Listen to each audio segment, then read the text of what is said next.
c'est un fichier de type parent-enfant. En ce sens que lorsque vous voyez bien l'architecture, il s'agit, lorsqu'on rentre dans un ménage, d'enregistrer des informations qui sont liées au ménage de façon globale. Donc, on prend un ménage, on enregistre l'information une fois pour le ménage. Donc, c'est ça qui est le premier groupe en fait. Ici, toutes les informations qui sont incluses comme ça dans le premier groupe sont liées au ménage. C'est unique pour le ménage. Maintenant, les autres informations viennent maintenant, se rattacher au ménage, mais sur plusieurs éléments ou sur plusieurs individus. Donc, dans le même ménage, les informations qu'on va mettre, par exemple, au niveau des données sur les chambres, vont être soit plusieurs, mais rattachées au seul ménage là. Donc, c'est en ce sens que le ménage devient donc à donner parent et les autres informations qu'on va collecter sur le ménage, sur les chambres et sur les enfants au niveau du troisième groupe. Donc, ce sont des informations qui vont être rattachées et qui sont donc les données enfants. Donc, dans leur traitement ou dans leur exportation, lorsqu'on exporte les données, il y a une manière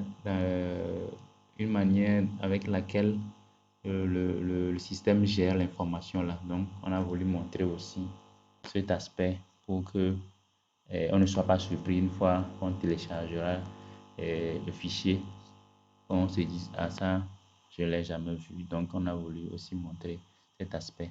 Ce n'est pas quelque chose qui est vraiment lourd.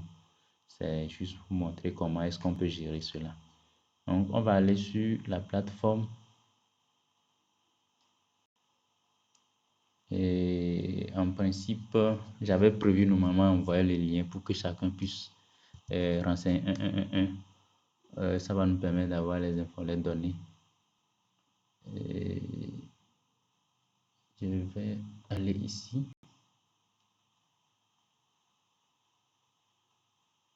Un paramètre, c'est ça ici. C'est le fichier là qu'on avait déployé. Un paramètre ici. On va exporter la donnée au niveau de data. Et on a les trois réponses qui sont là, qui sont ainsi alignées. Du début jusqu'à la fin. Donc, il a une manière de le faire ici. Il a mis les différents éléments comme ça ensemble. Et quand on veut exporter, vous allez voir que il l'exporte d'une manière un peu spéciale qui est différente des fichiers ou bien des autres types de formulaires qui ne sont pas dans le format parent-enfant. Donc, on va aller dans Download. Et donc, je vais générer un autre rapport. Celui qui était là est vieux, je vais générer un autre.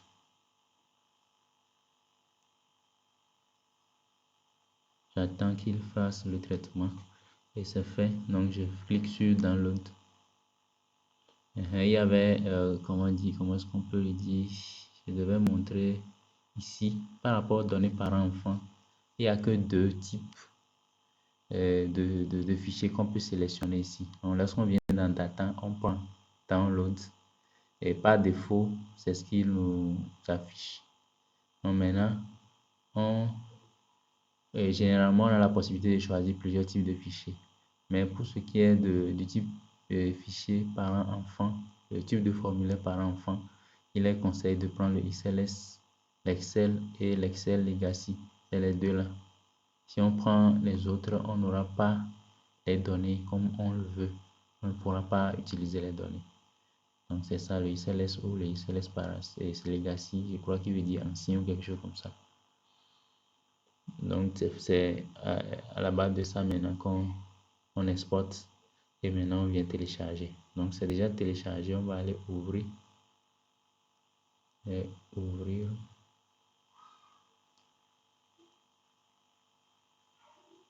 Et donc c'est ça ici. Ouvre.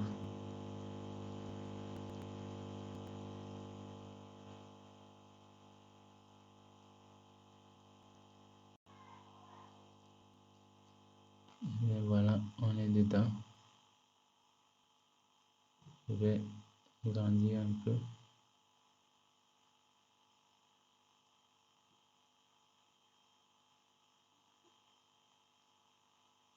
Je vais mettre tout ça au gras. Comme ça. Ok. Donc, c'est les trois. Vous allez voir ce qui saute déjà aux yeux, ce qui génère déjà. Il génère les trois. Déjà, il y a le parent qui est la première feuille. Maintenant, il génère les enfants sur d'autres feuilles. Donc, vous allez voir les données sur les chambres. C'est ça, il a généré à part. Et les données sur les enfants, il a généré ça aussi à part.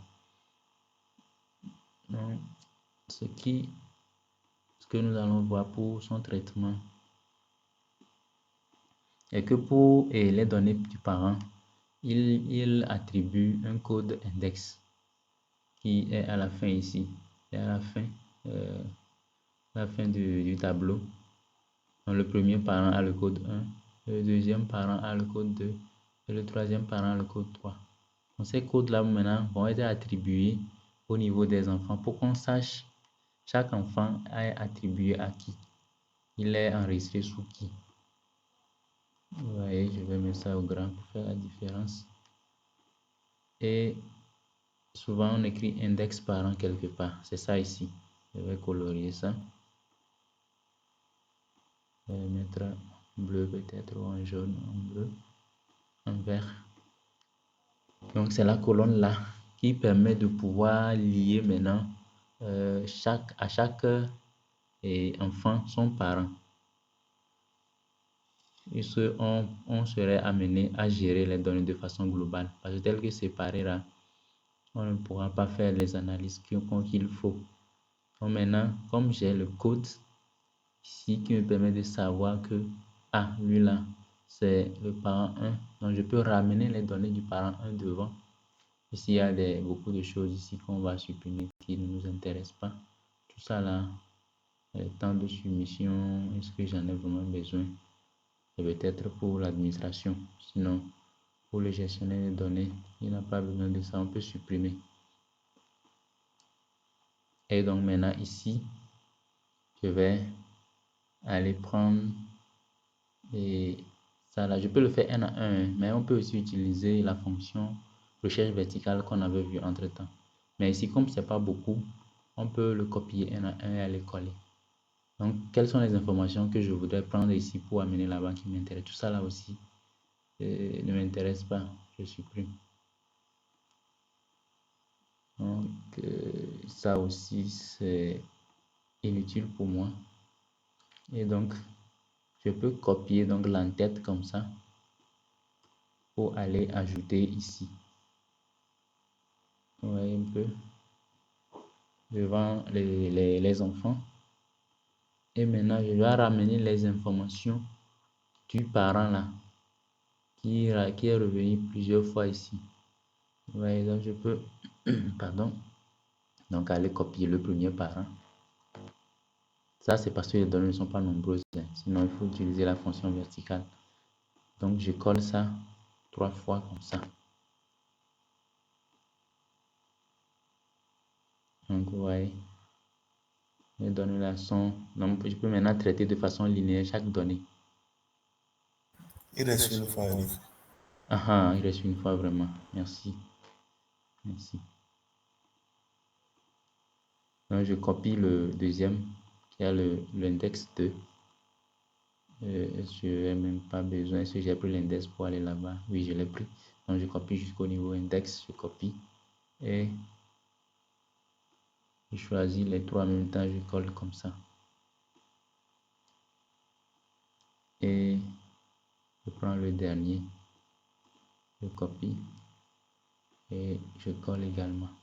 Donc, j'ai rattaché maintenant chaque parent à son enfant, ce qui va me permettre d'avoir des données vraiment linéaires et de faire mon analyse comme ça se doit. Donc, c'est cette particularité-là qui sont liées aux données de type parent-enfant qu'on a voulu montrer. C'est la même chose aussi pour les données sur les enfants qui ont aussi des codes déjà qui sont là. Vous voyez, donc si je veux rattacher à ceux-là aussi leurs parents, donc je peux leur attacher et ainsi de suite pour pouvoir faire mon analyse de façon globale. Parce que tel que isolé dans chaque feuille, c'est pas évident. Mais si dans mon plan d'analyse, je dois croiser les données des parents avec les enfants, il faut qu'ils soient ensemble pour que l'analyse soit possible. Donc j'ai fini pour ce qui concerne cet aspect-là.